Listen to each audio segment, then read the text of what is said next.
Good. Well, let's think about this issue of homosexuality and the church. Let me tell you about a lunch I had 2 or 3 years ago that had a big impact on me. It was the new year.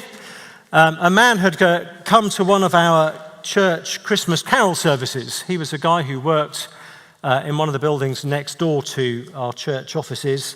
And he came into, we ran a lunchtime carol service for people who work locally. He came to that for the first time. And he came up to one of the pastors at the church and said, I'm really struck by Jesus. He'd heard the message we had preached in that particular service. He said, I'd love to find out a bit more. And he asked that question we pastors love being asked. And it was so funny the way he asked it. He said, would it be all right? Would you mind?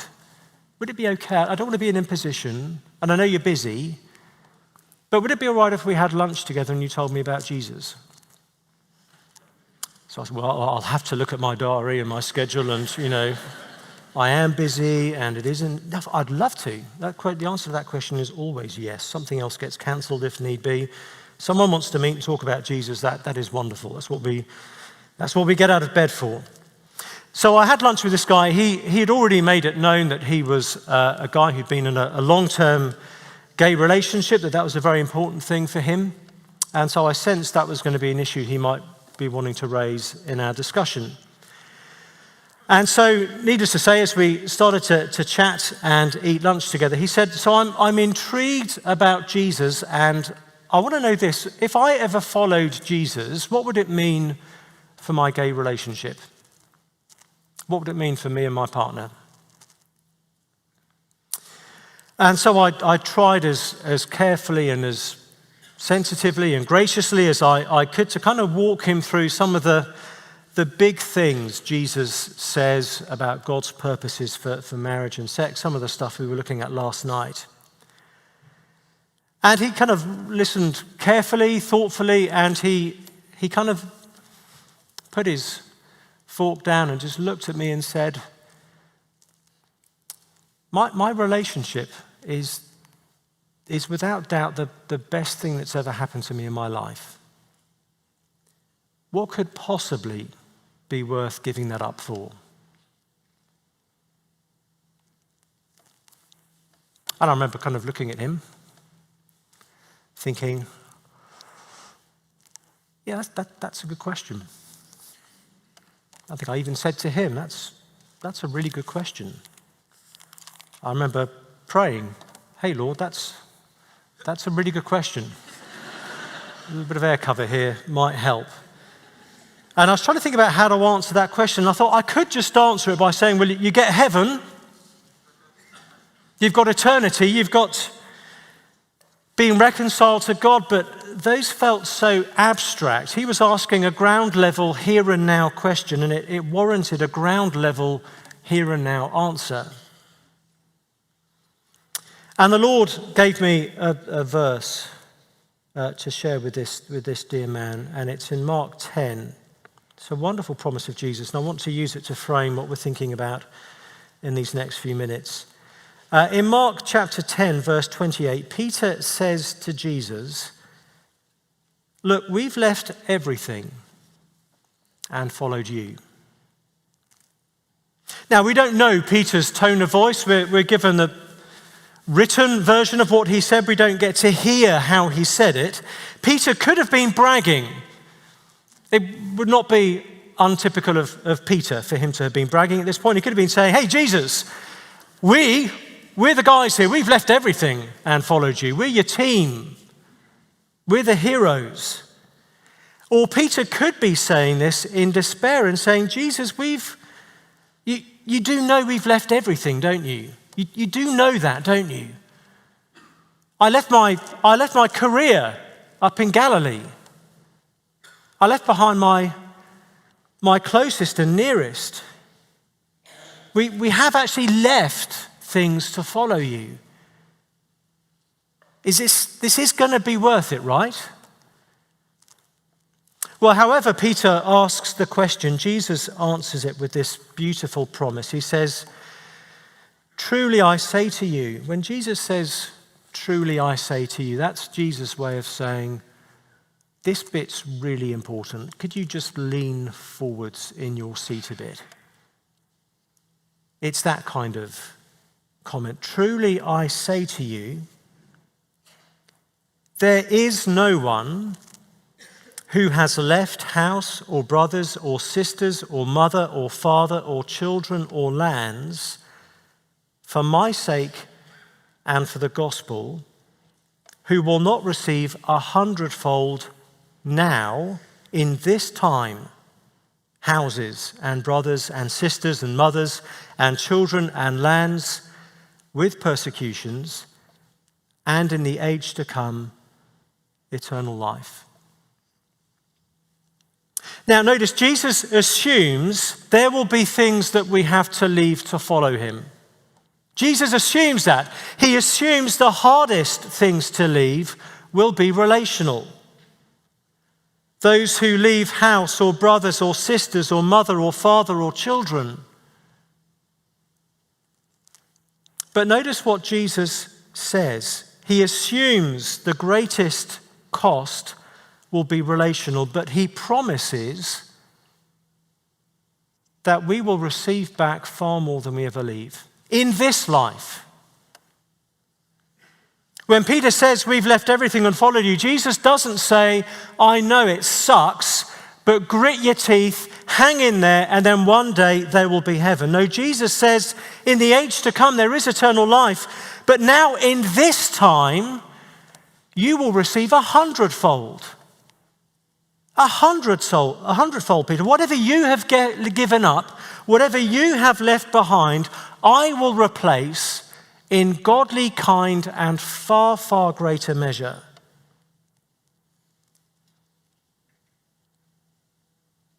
Jesus assumes the hardest thing to leave is relational. And Jesus promises relationship. Do you see that? He promises family. Not like for like, but 100-fold. You cannot possibly give up more than you will receive even in this life from the Lord Jesus. So friends, I mention this because what Jesus says here should mean that anyone who comes to faith in him, whatever they've had to leave behind, should nevertheless be able to say, do you know what? I have never had more family, more intimacy, more community than when I came to Christ. We've had quite a few questions about people who might be in gay marriages and have children, and what will that mean if they come to faith? All of us will have relational baggage when we come to Jesus. And part of what Jesus does for us is he gets the relationships we are in and he puts them on a healthy biblical footing. And in some cases that might mean a relationship goes from being a romantic partnership, a sexual partnership, to more of a good friendship.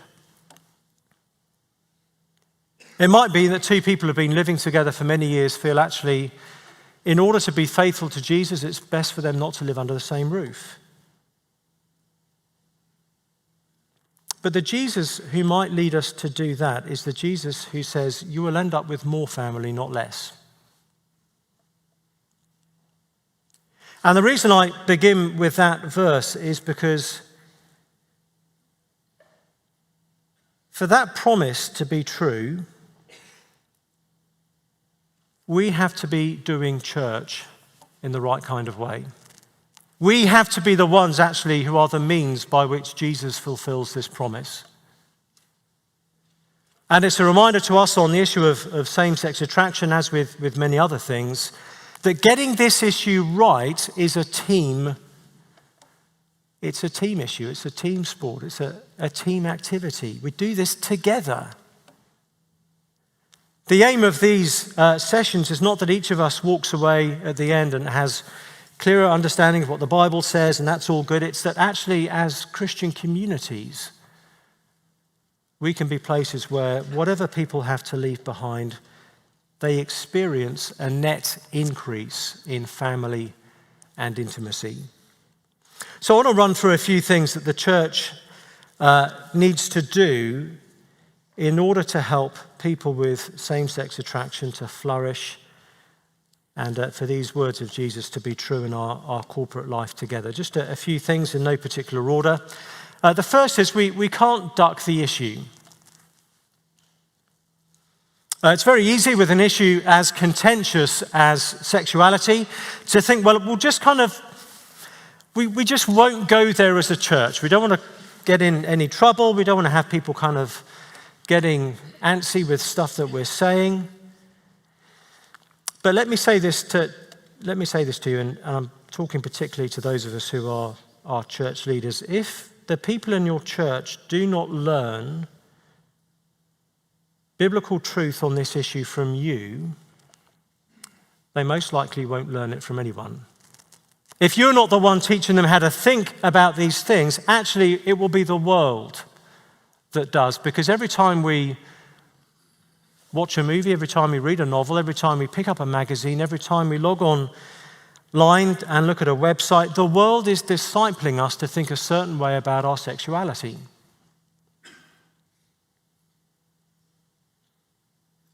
And so it's incumbent upon us as churches, as part of our teaching and as part of our discipleship, to be training people how to think in this area of life as in any other. Paul could say with a clear conscience to those Ephesian elders, I have taught you the whole counsel of God. So we mustn't duck the issue.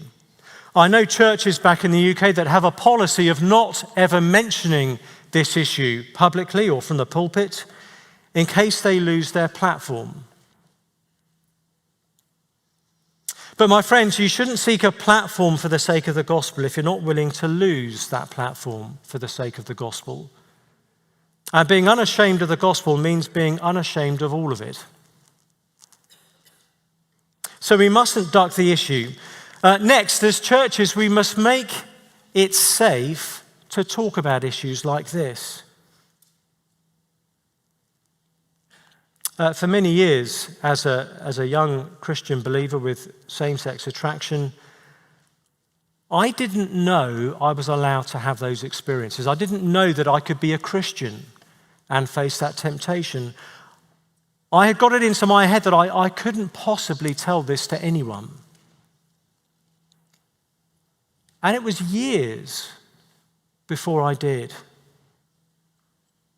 And one of the big triggers for me beginning to open up with one or two good friends was a sermon at church. The pastor was preaching on Romans 1. You can't preach on Romans 1 without at some point getting to the issue of homosexuality. And when he did, he just kind of paused in his exposition for a few moments and said, listen, we're looking here at the issue of homosexuality. Let me just say, this is going to be an issue for many of us in the building today. And he said, if that is you, please don't feel you have to suffer in silence. If this is an issue you're experiencing, you're struggling with in some way, I would love for you to feel you can share that with someone. Come and mention that with me if you've never shared that with someone before. And what that did for me was it showed me that you have permission as a Christian to be struggling with this issue, and it's okay to say so. I'd been convinced that actually if I opened up on this issue, I'd be letting the team down. So I did share with that particular pastor. I'd arranged a meeting with him. I was fairly sure that the moment I said, listen, I'm really struggling with homosexuality, that the sky would fall down, the moon would turn red, I'd usher in the apocalypse, and that would be it. No, we need to create a culture where we expect this to be an issue inside the church and not outside the church. That it's not just a political issue out there in the big bad world, it's a pastoral issue within the family of God's people. That means we need to be careful in our use of language. It was interesting, as I started to share with friends about this issue in my own life, it was interesting to me how many of them felt they needed to apologize about language they had used in the past and now realized might have been hurtful. Friends of mine, even people who were training to be church pastors, would say things like, "Oh, that's so gay." I was talking to a university student just a couple of weeks ago who was sharing with me his own experience of same-sex attraction and of how he had felt so frightened of letting his friends know, again, because they kept making jokes about using the word gay as a pejorative. Christian kids were doing this. And it made him feel, again, like these weren't people he could ever open up to about these issues.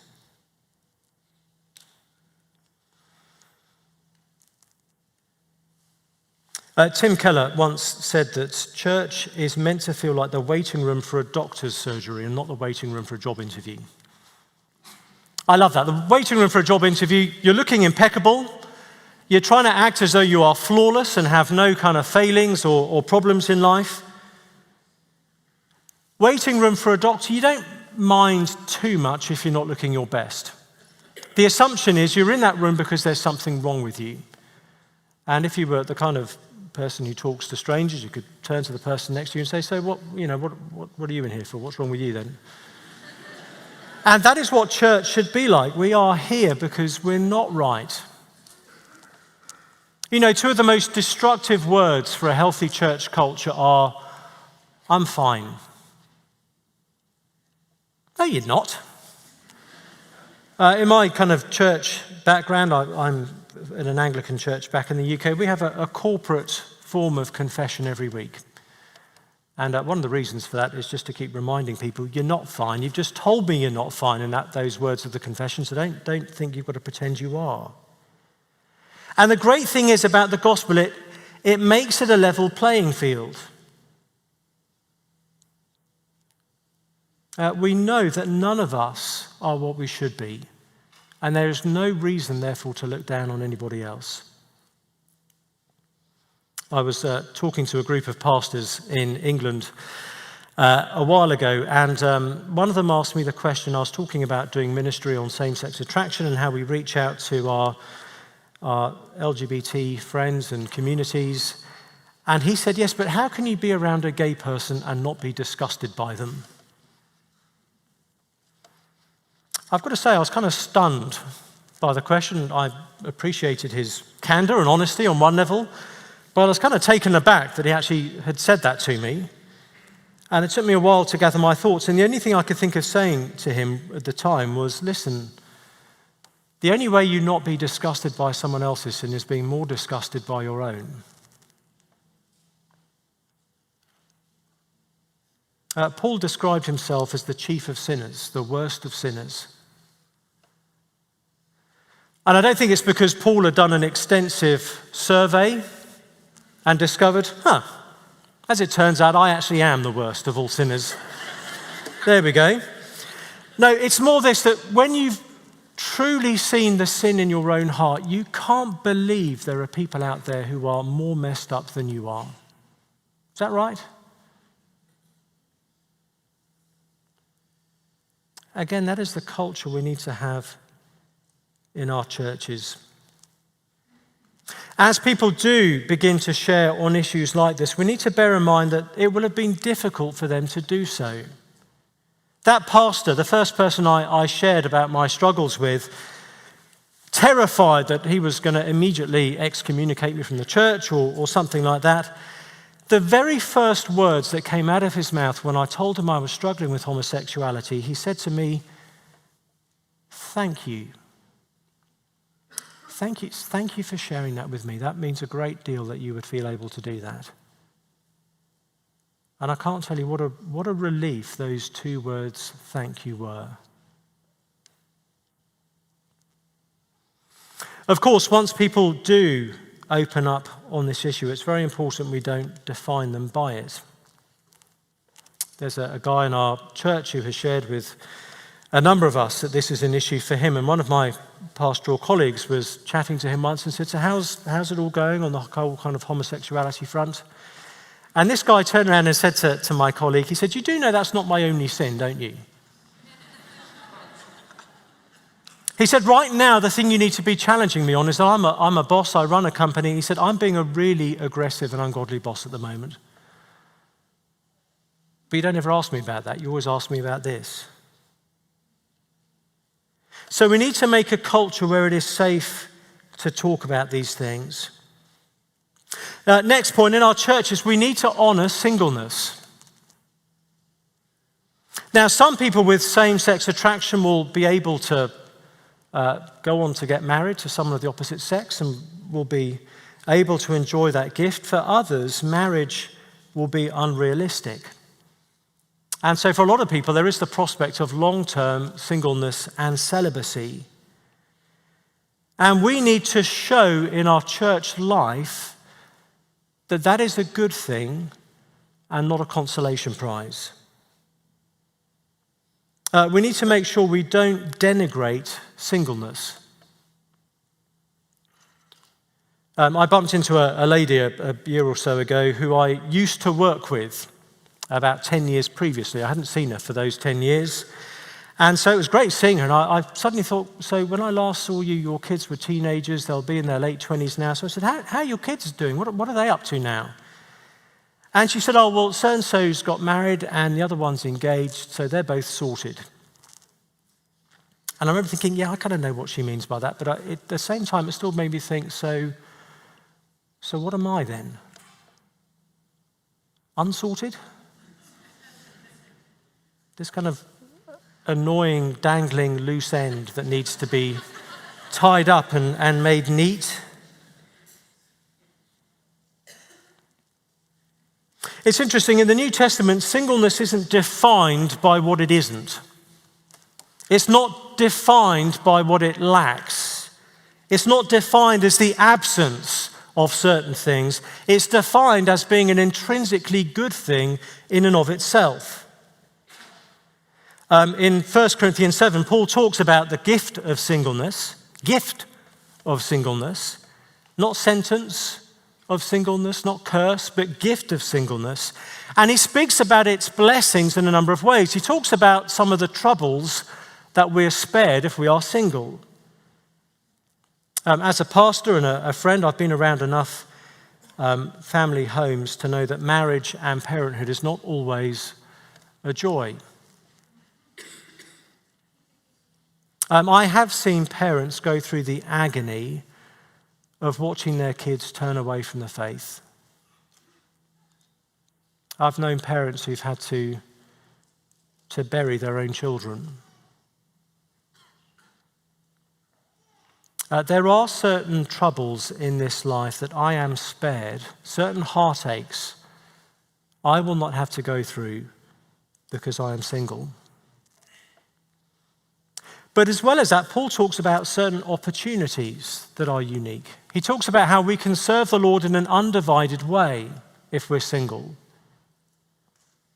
And I don't think Paul means by that you can just jump on every single person in your church and say, well, you're single, so you can go on kind of the following 17 rosters, and that's your gift of singleness. Thank you very much. No, when Paul talks about us being undivided, he means there can be a kind of focus in our lives. It's so much, in one sense, it's so much easier for me to serve the Lord because I'm not trying to balance multiple big obligations in the way that I would be if I was married. If I was married, part of my ministry would be to my spouse and to my children, if I had children.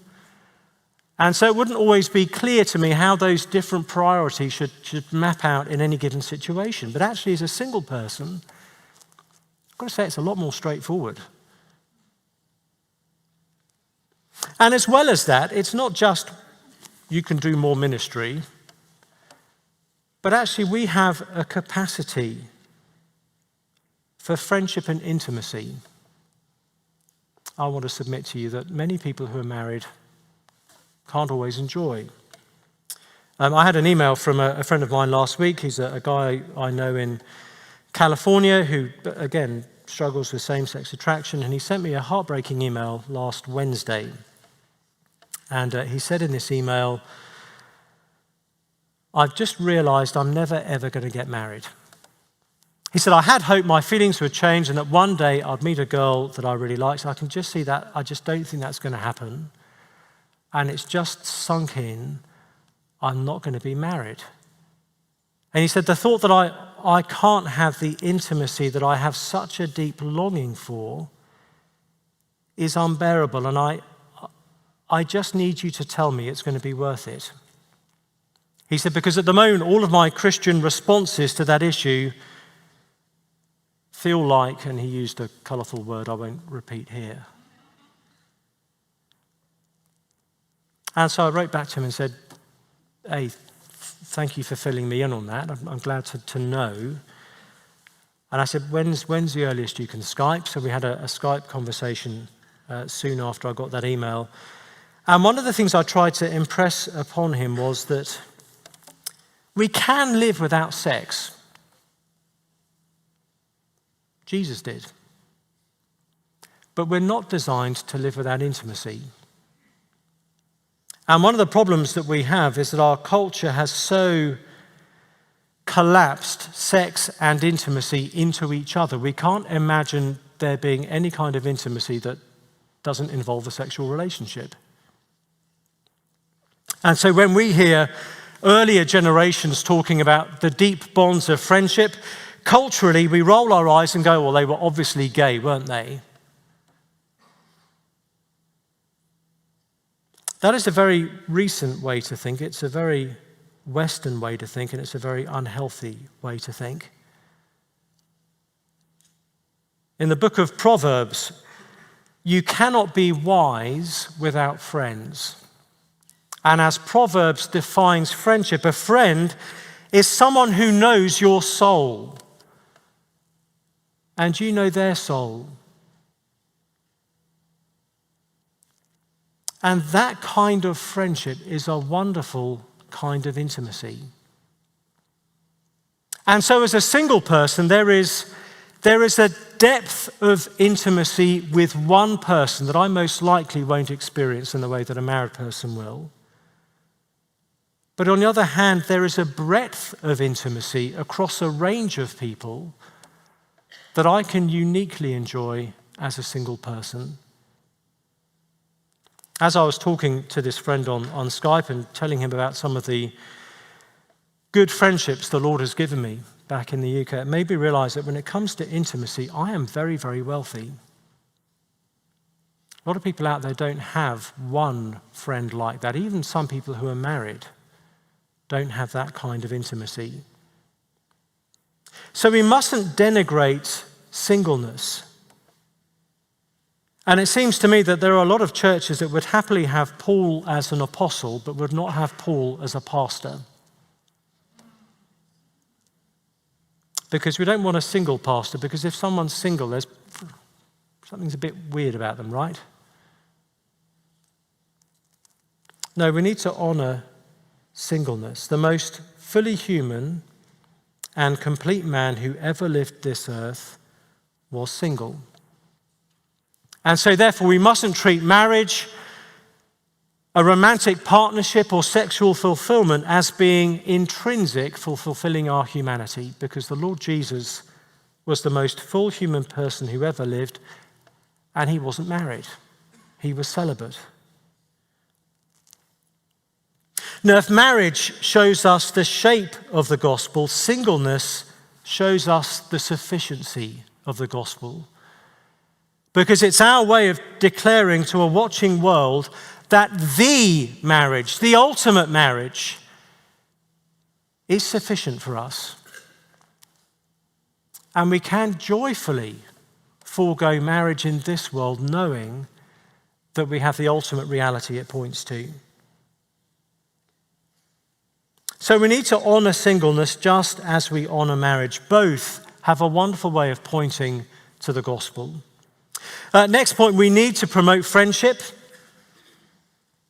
Someone said to me, what is the greatest struggle for most of the people you know with same-sex attraction? And I said, it's not sexual temptation, it's loneliness.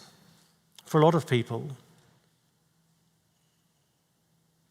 And again, as a culture, we have downgraded friendship essentially to this silly thing on Facebook where if you want to have someone's contact details, you click a button and that's called friending someone. And that kind of thinking has seeped into church culture too. And so we have people that we know a bit and we might go and hang out with from time to time, but we need to foster deep, soul-to-soul friendships. And let me say, that's not just for the sake of the singles. Let me say to those of you who are married, if you are looking to your spouse to fill all your friendship needs, again, you're putting a burden on them they're not designed to bear. No, we need to be promoting and fostering friendship in our churches. Next point, we need to remember that church is family. It is not for nothing that Christians refer to themselves to one another as brothers and sisters in Christ. In the New Testament, the church is the household of God. It's the family of God. And whenever Paul talks about our relationships with other Christians, he always uses the category of close family. So he writes to Timothy as a pastor, he says, "Do not rebuke an older man, but encourage him as you would a father. Encourage younger men as brothers, older women as mothers, younger women as sisters in all purity." In other words, Paul says, don't treat an older man like a kind of distant uncle you might see every other Thanksgiving. Don't treat a fellow believer as someone don't treat a younger Christian man as someone a bit like that kid who lives down the street. Their face is familiar, you never quite remember their name. He says, treat one another as close family, as brothers and sisters and mothers and fathers. That's not an honorary thing. Paul says that's a real thing. If God is your father, then his people are your brothers and sisters. That spiritual bond is real. And if you've been given the gift of a biological family, what you mustn't do is vacuum seal that off from the rest of the church family, pull up the drawbridge and think, well, we'll do our family life as a self-sufficient unit. No, if God has given you the gift of a biological family, it needs the input of the wider spiritual family. So to those of you who are parents, let me just say this. You as parents cannot be everything your children need you to be. They need the input of other people in your church family.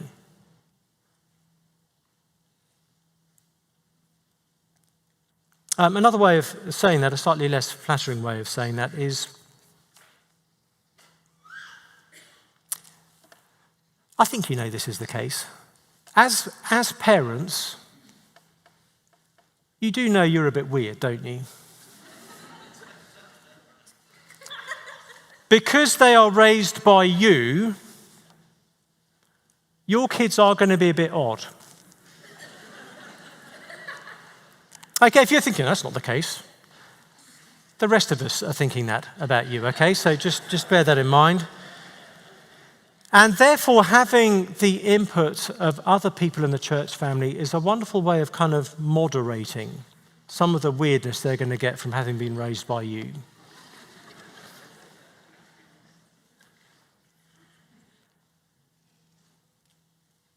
And so it's good if we have a biological family to be opening it up to the wider church family, involving other people in our family life. It'll be a blessing to them to feel part of other people's families, but it will be a blessing to our family for our kids to see up front and close other worked examples of what we are trying to train them in. It'll be good for our kids to feel there are people they can talk to when they might not be comfortable talking to us.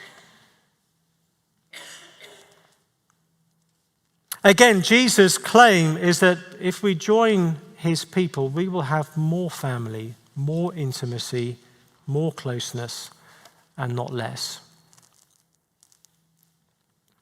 So let me finish just by saying we've got to let the church be church. Let me share a couple of verses from 1 Timothy. Paul kind of tells Timothy why he's writing the letter. He says, I hope to come to you soon, but I'm writing these things to you so that if I delay, you may know how one ought to behave in the household of God, which is the church of the living God, a pillar and buttress of the truth. Paul describes church in two ways. He says the church is the pillar, the buttress, the foundation of the truth. And we might expect that to be the other way around. We would say, no, the truth is the pillar and foundation of the church. If you take the truth away, the church will collapse. But Paul says it's also true the other way around. The church is the pillar and foundation of the truth, because if you take the church away, God's truth has no outlet in the world.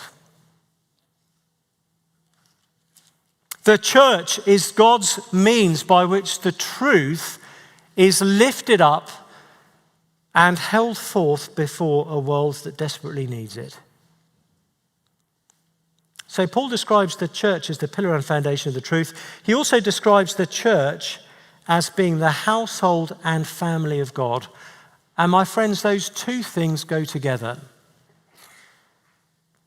For the church to be an effective pillar of the truth, it needs to be an effective family.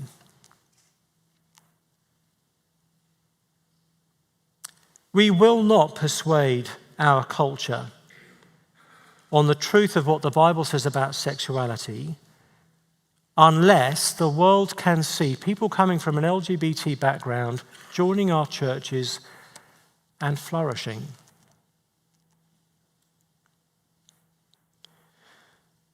I was talking to someone recently who became a Christian several months ago from a practicing gay background, and I was asking him how things were going, how life had changed in these intervening months.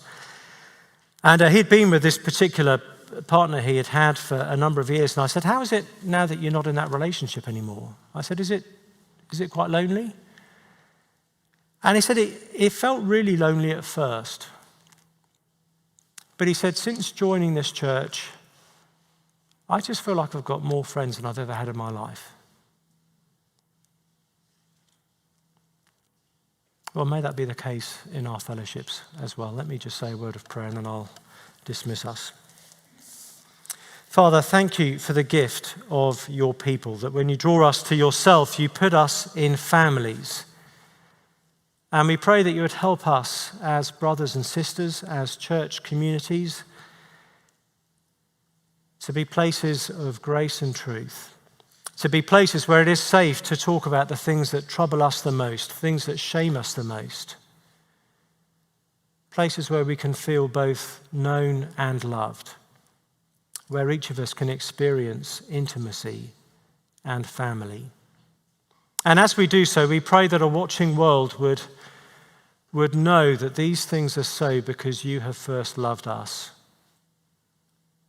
And we pray in Jesus' name, amen.